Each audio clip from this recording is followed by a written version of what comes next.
नमिता एक हंसमुख और खुशमिजाज लड़की थी। उसके चेहरे की मासूमियत किसी का भी मन मोह लेती थी।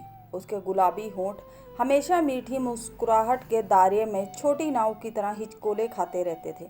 आंखों की पुतलियां सितारों की तरह नाचती रहती थी। उसके चेहरे और बातों में ऐसा खिंचाव था जो देखने वाले को बरबस अपनी तरफ खींच लेता था। पर पिछले कुछ दिनों से नमिता के चेहरे की चमक धुंधली पड़ती जा रही थी। होठों की मुस्कुराहट सिकुड़कर मुरझाए फूल की तरह सिमट गई थी। आंखों की पुतलियों ने नाचना बंद कर दिया था। आंखों के नीचे काले घेरे पड़ने लगे थे। नमिता समझ नहीं पा रही थी कि वह अपनी जिंदगी की कौन सी बेशकीमती चीज खोती जा रही है। सब कुछ हाथ से फिसलता जा रहा था। नमिता के दुख की वजह क्या थी, या वह किसी को बता नहीं पा रही थी। लोग पहले कानाफूसी में उसके बारे में बात करते रहे, फिर खुलकर बोलने लगे। सीधे उसी से पूछते, क्या हुआ है नमिता, तुम्हारे साथ जो तुम ग्रहण लगे चांद की तरह चमक खोती जा रही हो। नमिता पूछने वाले की तरफ देखती भी नहीं थी। सिर झुकाकर एक फीकी मुस्कुराहट के साथ बस इतना कहती थी, नहीं कुछ नहीं। शब्द जैसे उसका साथ छोड़ देते थे। इस तरह के हालात कब तक चल सकते थे। नमिता किस किस से मुंह छिपाती। अनजान लोगों से नज़रें चुरा सकती थी, पर अपने घर व परिवार, परिचितों और ऑफिस के साथियों की निगाहों से कब तक बच सकती थी।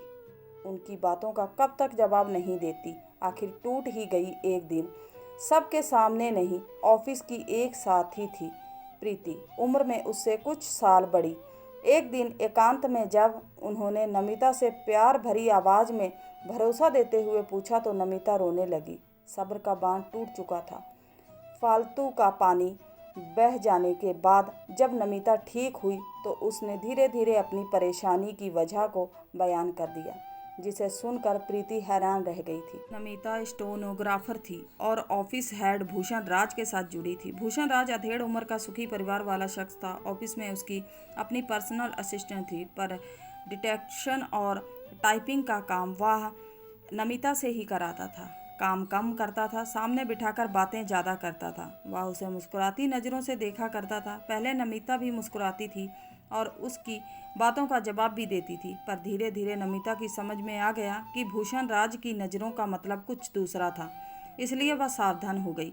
जब वह कोई बेहुदा बात कहता तो वह अंदर से डर कर सिमट जाती, पर बाहर से अपने आप को संभाले रहती कि सूने कमरे में कोई अनहोनी ना हो जाए। नमिता यहाँ यह तो नहीं जानती थी कि भूषण राज के तहत काम करते हुए वह कितनी महफूज है, या वह जिंदगी का कौन सा सुख उसे देगा, या उसके घर परिवार के लिए क्या करेगा। पर वह इतना जरूर जानती थी कि केंद्र सरकार के ऑफिस की यह पक्की नौकरी उसके लिए बहुत ज़रूरी थी। उसका 3 साल का प्रोबेशन था। 2 साल पूरे हो चुके थे। 1 साल बाद उसे कन्फर्मेशन लेटर मिल जाएगा, तब उसकी पक्की नौकरी हो जाएगी। नमिता मिडिल क्लास परिवार की लड़की थी। माँ बाप के अलावा घर में एक छोटा भाई और बहन थी। पापा एक प्राइवेट फार्म में अकाउंटेंट थे। सीमित आमदनी के बावजूद उन्होंने नमिता को ऊंची पढ़ाई कराई थी। घर में बड़ी होने के नाते नमिता अपने माँ बाप की आंखों का तारा थी, साथ ही उम्मीद का चिराग भी, कि पढ़ाई पूरी करते ही कोई नौकरी मिल जाएगी तो घर की हालत में थोड़ा सुधार आ जाएगा। छोटे भाई बहन की पढ़ाई अच्छे ढंग से चलती रहेगी। नमिता ने अपने माँ बाप को निराश नहीं किया। बीए में दाखिला लेने के साथ साथ वह एक प्राइवेट इंस्टीट्यूट से शॉर्ट हैंड का कोर्स भी पूरा करती रही। जैसे ही वह कोर्स पूरा हुआ उसने एसएससी का इम्तिहान दिया और आज अपनी मेहनत की बदौलत वह सरकारी नौकरी कर रही थी। नमिता की चुप्पी ने भूषण राज की हिम्मत बढ़ा दी। उसने और ज़्यादा चारा फेंका, अगर तुम चाहोगी तो तुम्हारे भाई बहन पढ़ लिख कर अच्छी सर्विस में आ जाएंगे। मैं उन्हें आगे पढ़ाने में मदद करूंगा। नमिता ने अपनी निगाहें उठाईं और भूषण राज के लाल लाल फूले गालों वाले चेहरे पर टिका दी। उसकी आंखों में दुनिया का सारा प्यार नमिता के लिए उमड़ रहा था, पर इस प्यार में उसे भूषण राज के खतरनाक इरादों का भी पता चल रहा था। तुम चिंता मत करो, मैं तुम्हारे भाई बहनों को गाइड करूंगा कि उन्हें प्रोफेशनल कोर्स करना चाहिए या सामान्य कोर्स करके प्रतियोगी परीक्षा के जरिए लोक सेवा में आना चाहिए। मैंने कई लोगों को गाइड किया है और आज कई लड़के ऊंची सरकारी नौकरी में हैं। पर नमिता गुमसुम सी बैठी रही। उठकर भाग नहीं सकती थी, ना तो वह उसे खुलकर मना कर सकती थी, ना अपने मन का दर्द किसी से कह सकती थी। जब नमिता ने कोई जवाब नहीं दिया तो वह बोला, अच्छा तुम बोर हो रही होगी, एक काम करो, चलो एक डीओ का डिटेक्शन ही ले लो। नमिता जब तक अपना पैड और कलम संभालती, वह अपनी कुर्सी से उठकर खड़ा हो गया और मेज की दाहिनी तरफ आ गया और कुछ सोचने का बहाना करते हुए नमिता की कुर्सी के बाएं सिरे पर आकर खड़ा हो गया। फिर दाहिनी तरफ नमिता के बाएं कंधे पर तकरीबन झुकते हुए बोला, हाँ लिखो माई डियर। फिर एक पल की चुप्पी के बाद, नहीं यह छोड़ो, लिखो डियर श्री। फिर भूषण राज की सुई तकरीबन अटक गई और वह माई डियर या डियर श्री से आगे नहीं बढ़ पाया। वह शायद नमिता की खूबसूरती या उसके बदन का कमाल था कि पल भर में ही उसकी सांसें फूलने लगी और वह नमिता की चिकनी पीठ को लालसा भरी निगाहों से ताकते हुए लंबी लंबी सांसें लेने लगा। जब वह ज़्यादा बेकाबू हो गया तो कसमसाते हुए नमिता के सिर पर हाथ रखकर बोला, हाँ क्या लिखा। नमिता के शरीर में एक लिजलिजी लहर समा गई। मजबूरी इंसान को हद से ज़्यादा सब्र वाला बना देती है। नमिता के साथ भी यही हो रहा था। वह अपने बॉस की ज्यादतियों का शिकार हो रही थी, पर उसका विरोध नहीं कर पा रही थी, ना शब्दों से ना हरकतों से। नतीजा यह हुआ कि भूषण राज के हाथ अब नमिता के सिर से होते हुए उसकी गर्दन को गुदगुदाने लगे थे और कभी कभी उसके गालों तक पहुंच जाते थे। फिर कई बार उसकी पीठ को सहलाते जैसे कुछ ढूंढने की कोशिश कर रहे हों। उसकी ब्रा के ऊपर हाथ रोककर उसके हुक को टटोलते हुए ऊपर से ही खोलने की कोशिश करते, पर नमिता कुछ इस तरह सिकुड़ जाती कि वह अपनी कोशिश में नाकाम होकर कुर्सी पर जाकर बैठ जाता और कहता, निम्मी। आजकल वह प्यार से उसे निम्मी कहने लगा था। तुम कुछ हेल्प क्यों नहीं करती? तुम समझ रही हो ना मैं क्या कहना चाहता हूँ। पर नमिता झटके से उठकर खड़ी हो जाती और बाहर निकल जाती। नमिता किस मुसीबत में फंस गई थी, क्या करे क्या ना करे, वह रात दिन सोचती रहती। जब से भूषण राज ने उसकी पीठ को सहलाना शुरू किया था और उसके गालों को उंगलियों के बीच फंसाकर कभी धीरे से तो कभी जोर से चिकोटी काट लेता था, तब से वह और ज़्यादा डरने लगी थी। भूषण राज जब इस तरह की हरकतें करता तो नमिता अपने शरीर को मेज पर टिका देती कि कहीं उसके हाथ उस गोलाइयों को ना लपक ले। वह हर मुमकिन कोशिश करती कि भूषण राज उसके साथ कोई गलत हरकत ना करने पाए, पर शिकारी भेड़िया के पंजे अक्सर उसके कोमल बदन को खरोंच देते।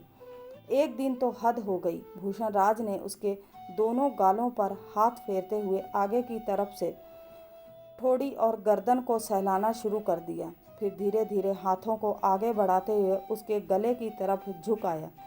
जब उसकी गर्म सांसें नमिता के बाएं गाल से टकराईं तो वह चौंकी।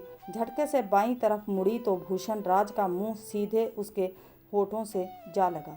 उसने भूखे भेड़िया की तरह नमिता के दोनों होठ अपने मुंह में भर लिए। इसी हड़बड़ी में उसके हाथ नमिता की छाती को मसलने लगे। पल भर के लिए वह हैरान सी रह गई। जब उसकी समझ में आया तो उसने झटका देकर अपने आप को छुड़ाया और धक्का देकर उसे पीछे किया। भूषण राज पीछे हटते हुए मेज से टकराया और गिरते गिरते बचा। नमिता कमरे से बाहर जा चुकी थी। अपनी सांसें काबू करने में उसे बहुत देर लगी। उसकी आंखों के सामने अंधेरा सा छा गया था। उसका दिल और दिमाग दोनों सुन्न हो गए थे। कुछ समझ नहीं आ रहा था कि वह क्या करे। उधर भूषण राज अपनी सांसों को काबू में करते हुए मन ही मन खुश हो रहा था कि आज मंजिल उसने हासिल कर ली थी। अब आखिरी मंजिल हासिल करने में कितनी देर लग सकती थी। नमिता के पास अब दो ही रास्ते बचे थे, या तो वह नौकरी छोड़ देती या भूषण राज के साथ समझौता कर उसके साथ नाजायज रिश्ता बना लेती। पहला रास्ता आसान नहीं था और दूसरा रास्ता अपनाने से न केवल बदनामी होती बल्कि उसकी ज़िंदगी भी तबाह हो सकती थी। भूषण राज उसका ही नहीं पूरे ऑफिस का बॉस था। नमिता को अब जब भी बॉस उसे अपने कमरे में बुलाता जानबूझकर देरी से आती। बार बार कहने के बावजूद भी नमिता कुर्सी पर नहीं बैठती बल्कि खड़ी ही रहती, ताकि जैसे ही बॉस अपनी कुर्सी से उठकर खड़ा हो और उसकी तरफ बढ़े वह दरवाजे की तरफ सरक जाए। भूषण राज चालाक भेड़िया था। उसने अपना पैतरा बदला। अब वह नमिता को किसी सेक्शन से कोई फाइल लेकर आने के लिए कहता। वह फाइल को लेकर आती तो कहता, देखो इसमें एक लेटर लगा होगा। पिछले महीने हमने मुंबई ऑफिस से कुछ जानकारियां मांगी थी, उसका जवाब अभी तक नहीं आया है। एक रिमाइंडर बना कर लाओ। बना लोगी? वह थोड़ी तेज आवाज़ में कहता, जैसे धमकी दे रहा हो।